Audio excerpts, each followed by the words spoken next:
Hello everyone and welcome back to my channel. आजची सकाळ नेहमीच्या सकाळसारखी आरामाची नाही।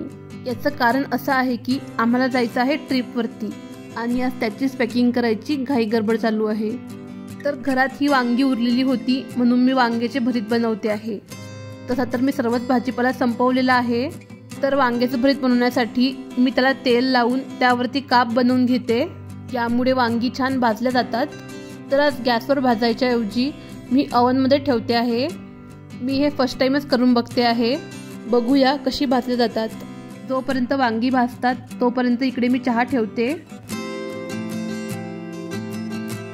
मला चहा छान उकळलेला आवडतो, त्यामुळे याला मी इथं उकळू देते आणि तोपर्यंत वांग्याच्या भरताची तयारी करते। तर वांग्याच्या भरितासाठी इथं मी कोथिंबीर, मिरची छान बारीक कट करून घेते आणि आलं लसूणची पेस्ट करून घेते।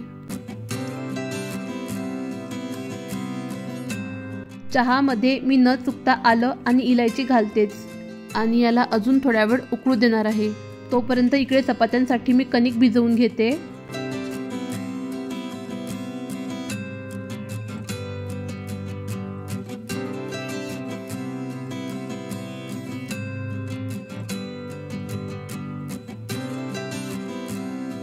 इकडे माझा चहा छान उकळून तयार आहे। आता चहाचा आस्वाद घेते आणि कामाला सुरुवात करते। तर जी मी ओव्हनमध्ये वांगी ठेवली होती ती अजून सुद्धा झाली नाही, त्यामुळे मी आधी चपात्या करून घेते, तोपर्यंत होऊन जातील।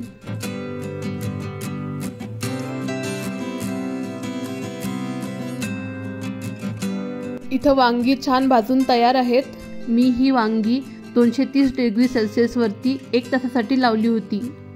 हो 1 तास, पण काही हरकत नाही, वांगी छान भाजल्या गेली। नेक्स्ट टाइम घाई असताना गॅसवरतीच भाजेल। वांग्याच्या भरीतमधला मेन इन्ग्रेडियंट म्हणजे कांद्याची पात। तो तिला इथं मी स्वच्छ धुवून कापून घेते आहे। कांद्याची पात ही खूप काळजीने धुवावी लागते, त्यामध्ये थोडीसुद्धा माती राहिली तर पूर्ण भरितामध्ये माती लागते। तर तुम्ही इथं बघू शकतात ही ओव्हनमध्ये भाजलेल्या वांग्याची साल किती छान निघते आहे। ओव्हनमध्ये भाजायचा हा एक बेनिफिट आहे की वांग्याची साल आरामात निघते। त्यानंतर आता वांगी छान मॅश करून घेते। आज ऑलरेडीच उशीर झालेला आहे म्हणून खोबरं आणि कांद्याची पात सेपरेट न भाजता मी फोडणीमध्येच घालणार आहे। फक्त शेंगदाणे मी आधी भाजून घेते। त्यानंतर आता फोडणी देताना तेलामध्ये मोहरी, जिरं,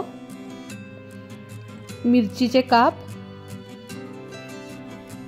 आलं लसूणची पेस्ट, किसलेलं खोबरं आणि चिरलेली कांद्याची पात हे सर्व घालून मी छान भाजून घेते। याला मी 2 ते 3 मिनिट भाजते आहे।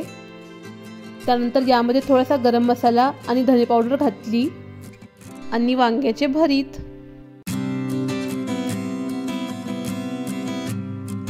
त्यानंतर यामध्ये जाणार चवीनुसार मीठ आणि कोथिंबीर। वांग्याचे भरीत रेडी आहे। आता पटापट जेवायला घेते। माझा अऊ माझी वाटच बघतो आहे। त्याला जेवायचं तर नसते, पण कढई डायनिंग टेबलवर ठेवली की त्याला चेअरवरती नक्की बसायचं असते।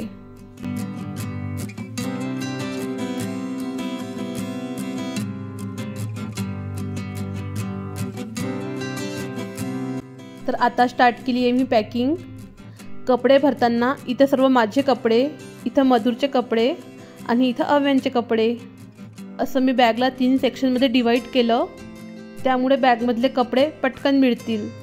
2 दिवसापूर्वीच मी अशी डायरीमध्ये सर्व लिस्ट बनवून घेतली होती, मला काय काय सामान घ्यावं लागेल याची।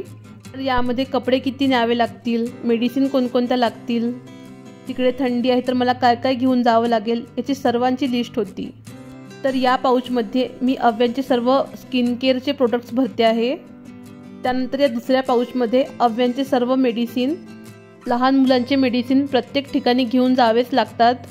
आता तर आम्ही हिल स्टेशनला जातो आहे, त्यामुळे खूप चान्सेस आहे की सर्दी होऊ शकते, त्यामुळे मी सर्दी, खोकला, ताप या सर्वांचे मेडिसिन घेतले। त्यानंतर अव्यांचे हँकी, अव्यांचे सॉक्स, आणि या पाऊचमध्ये आहे माझे सर्व मेकअप प्रोडक्ट्स आणि या दुसऱ्या पाऊचमध्ये माझे सर्व स्किन केअरचे प्रोडक्ट्स. हिल स्टेशन असल्यामुळे सनस्क्रीन खूप महत्त्वाचे आहे. त्यानंतर अव्यांचे डायपर पण आम्ही 3 टाईपचे यूज करतो. ड्युरेशन वाईज कॅटेगराईज केले आहेत ते. त्यानंतर इथं माझे आणि मधुरचे सॉक्स, नंतर आमच्या दोघांच्या हँकी, हे सर्व मी या मोठ्या पाऊचमध्ये ठेवते आहे. त्यानंतर ही आमची काही मेडिसिन, डोलो, सेट्रिझिन, इनो, सिनारेस्ट.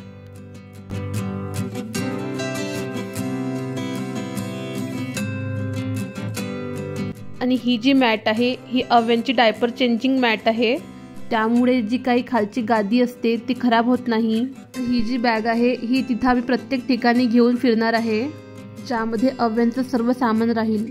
त्यानंतर हे माझं हेअर स्ट्रेटनर आणि हा ठेवते आहे अव्यांच्या जेवणाचा डबा यासाठी घेतला की आमच्या ब्रेकफास्टच्या टाईमवरती तो दूध पितो, म्हणून त्याचा ब्रेकफास्ट डब्यामध्ये भरून घेण्यासाठी डबा घेतला आहे. ऑल सेट, सर्व पॅकिंग झाली आहे आमची. आणि आज रात्रीसाठी मी घेतलेले आहे बटाट्याचे पराठे. आता कॅब बुक झाली की आम्ही निघतो. आणि आता आम्ही बसलो आहे ट्रेनमध्ये, KSR बेंगलुरू स्टेशन. आणि अव्यांचं फक्त लाईटी चालू आहे. ट्रेनमधला लाईट ऑन ऑफ करत असतो. आमची 1 नाईट जर्नी आहे, त्यामुळे आता झोपलो की उद्या सकाळी उठल्यानंतर लगेच स्टेशन येणार. आणि फायनली आम्ही पोचलो आहे आता कोइंबतूरला. इथं माझी आत्या आणि आत्याचा मुलगा आणि सून असते, तर आम्ही त्यांच्याकडेच निघतो आहे आता. इथं आम्हाला दादा घ्यायला आला होता. आणि घरी पोचताच अव्यांला छान फ्रेंड्स भेटले, दादा आणि दीदी.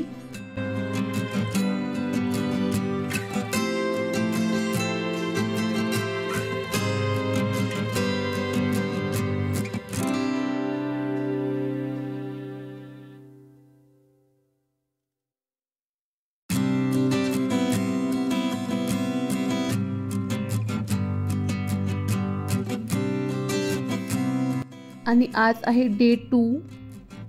आम्ही निघतो आहे आदियोगीला. सर्व बच्चा पार्टी अगदी उत्साही आहे.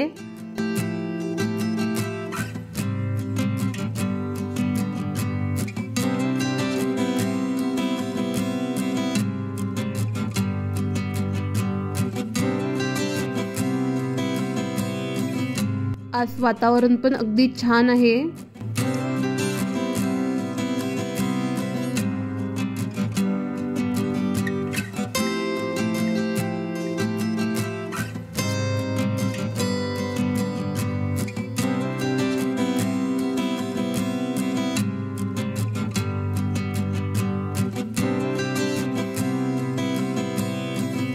आणि आता आम्ही पोचलो आहे आदियोगीला. आदियोगी हे योगाचा जनक म्हणून ओळखले जाते, कारण त्यांनीच योगशास्त्राची सुरुवात केली आहे. हे ठिकाण ध्यान, शांती आणि अंतर्मुक्तेसाठी जगभरातून येणाऱ्या लोकांना आकर्षित करते. आदियोगी हे ईशा फाउंडेशनचाच एक भाग आहे आणि हे 112 फूट उंचीचे भव्य महादेवाचे शिल्प आहे.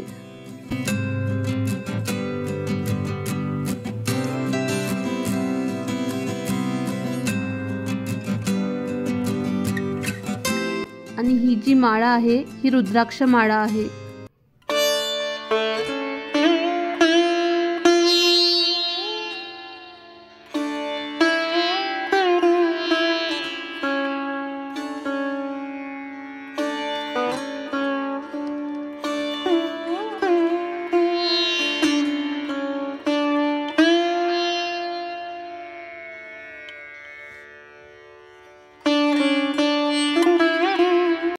दर्शन झाल्यानंतर आम्ही थोड्या वेळ तिथेच फोटोज वगैरे काढले आणि त्यानंतर घरून आणलेला डब्बा खाल्ला आणि आता घरी जायला निघालो आहे.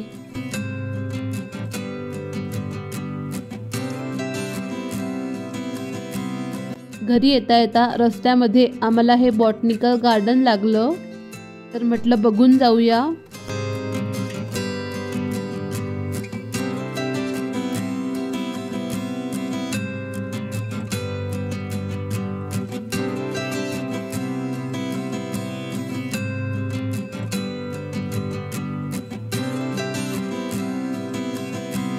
गार्डन तसं छान आहे आणि खूप मोठं आहे, एवढं मोठं की आमच्या अव्यांचे चालून चालून पाय दुखून आले, म्हणून आम्ही बसलो. इथं मुलांसाठी प्ले एरिया सुद्धा होता.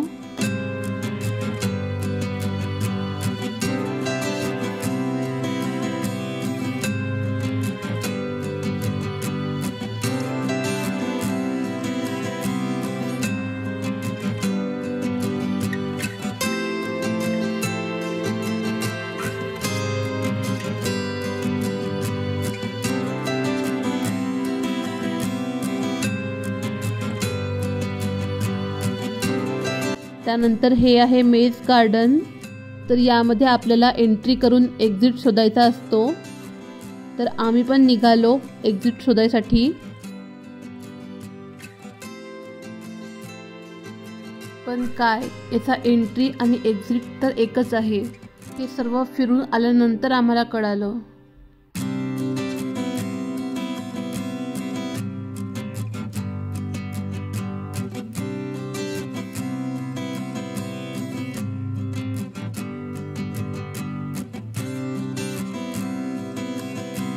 आणि हा आमचा लाकूड तोड्या.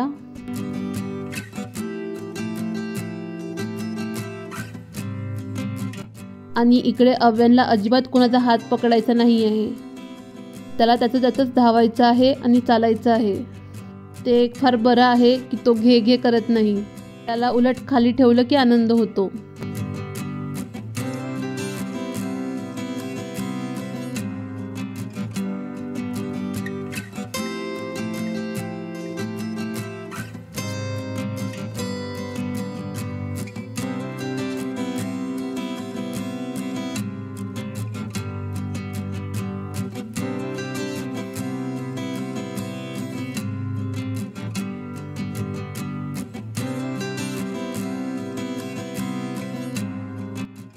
आणि हे जे कोइंबतूर आहे हे मोरांसाठी प्रसिद्ध आहे. इकडे मृगन स्वामी म्हणजेच गणपतीचे भाऊ कार्तिकेय यांचे मंदिर आहे. आणि कार्तिकेयचं वाहन म्हणजेच मोर, म्हणूनच इकडे मोर जास्त आहेत.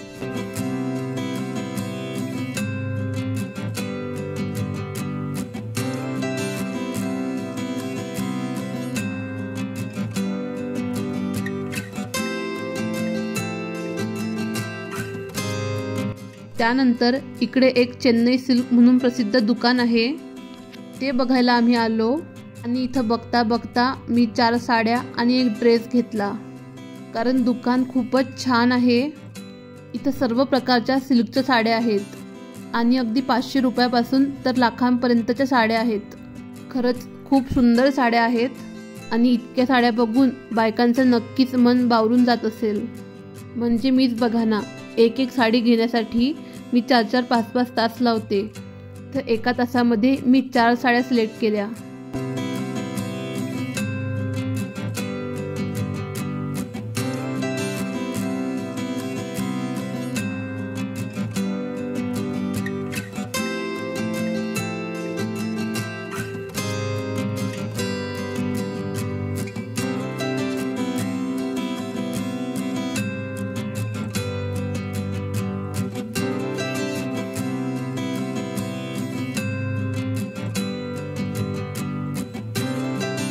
त्यानंतर इथं सॅन्टा पण होता. सॅन्टाने अव्यांना चॉकलेट दिलं.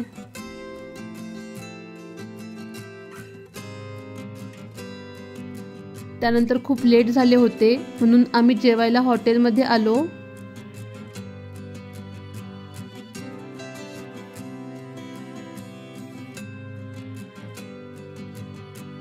आणि जेवणानंतर आम्ही घरी निघालो. उद्या सकाळी 5:30ला आमची कॅब येणार आहे. तर आम्ही कुठे जातो आहे हे तुम्हाला नेक्स्ट ब्लॉगमध्ये कळेलच. हा व्हिडिओ आवडला असेल तर व्हिडिओला लाईक करा, शेअर करा आणि माझ्या चॅनलला सबस्क्राईब करा. थँक्यू.